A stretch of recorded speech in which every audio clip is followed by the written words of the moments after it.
Cute carrot రవ్వ లడ్డు ఎలా prepare చేసుకోవాలో వీడియోలోకి ఎలా అయితే చూసేద్దాం. ముందుగా ఒక కప్ దాకా సుజీ రవ్వను తీసుకుని కొద్దిగా నీళ్లు వేసుకుంటూ పెన్ను ముద్దలాగా అయితే తడుపుకోవాలి. ఒక ప్లేట్ పైన నెయ్యి అప్లై చేసుకుని ఒక రోటీ లాగా అయితే ఒత్తేసుకోవాలి. వీడియోలో చూస్తున్న మందం మీద ఒత్తేసుకొని బాగా హీట్ అయిన పెనం మీద అటు ఇటు మంచిగా అయితే ఫ్రై చేసుకోవాలి. ఫ్రై చేసుకుని చల్లారబెట్టుకోవాలి.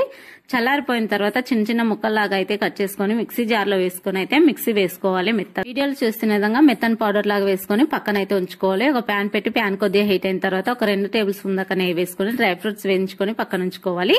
ఇప్పుడు అదే ప్యాన్ లో కొద్దిగా నెయ్యి వేసుకుని కప్పు క్యారెట్ తురుమును అయితే వేసుకుని మంచిగా ఫ్రై చేసుకోవాలి. అలానే ముందుగా ఫ్రై చేసి పెట్టుకున్న మిక్సీ జార్ లో పెట్టుకున్న రవ్వను కూడా వేసుకుని 1/2 కప్పు దాకా బెల్లం తురుమును అయితే వేసుకుని మంచిగా ఫ్రై చేసుకుని కొద్దిగా మీకు వీలుని బట్టి నెయ్యిని వేసుకుని మంచిగా రవ్వ లడ్లు అయితే చుట్టుకోవడమేనండి. చాలా సింపుల్ అండ్ ఈజీ, చాలా టేస్టీగా ఉంటుంది. వీడియో నచ్చినట్లయితే లైక్ చేయండి. Thank you for watching.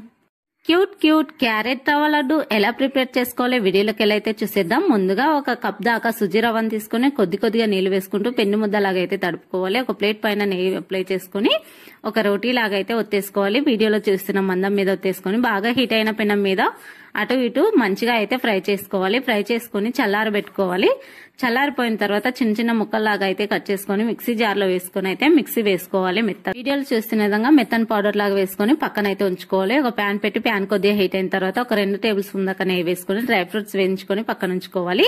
ఇప్పుడు అదే ప్యాన్ లో కొద్దిగా నెయ్యి వేసుకుని కప్పు క్యారెట్ తురుమును అయితే వేసుకుని మంచిగా ఫ్రై చేసుకోవాలి. అలానే ముందుగా ఫ్రై చేసి పెట్టుకున్న మిక్సీ జార్ లో పెట్టుకున్న రవ్వను కూడా వేసుకుని 1/2 కప్పు దాకా బెల్లం తురుమును అయితే వేసుకుని మంచిగా ఫ్రై చేసుకుని కొద్దిగా మీకు వీలుని బట్టి నెయ్యిని వేసుకుని మంచిగా రవ్వ లడ్లు అయితే చుట్టుకోవడమేనండి. చాలా సింపుల్ అండ్ ఈజీ, చాలా టేస్టీగా ఉంటుంది. వీడియో నచ్చినట్లయితే లైక్ చేయండి. Thank you for watching.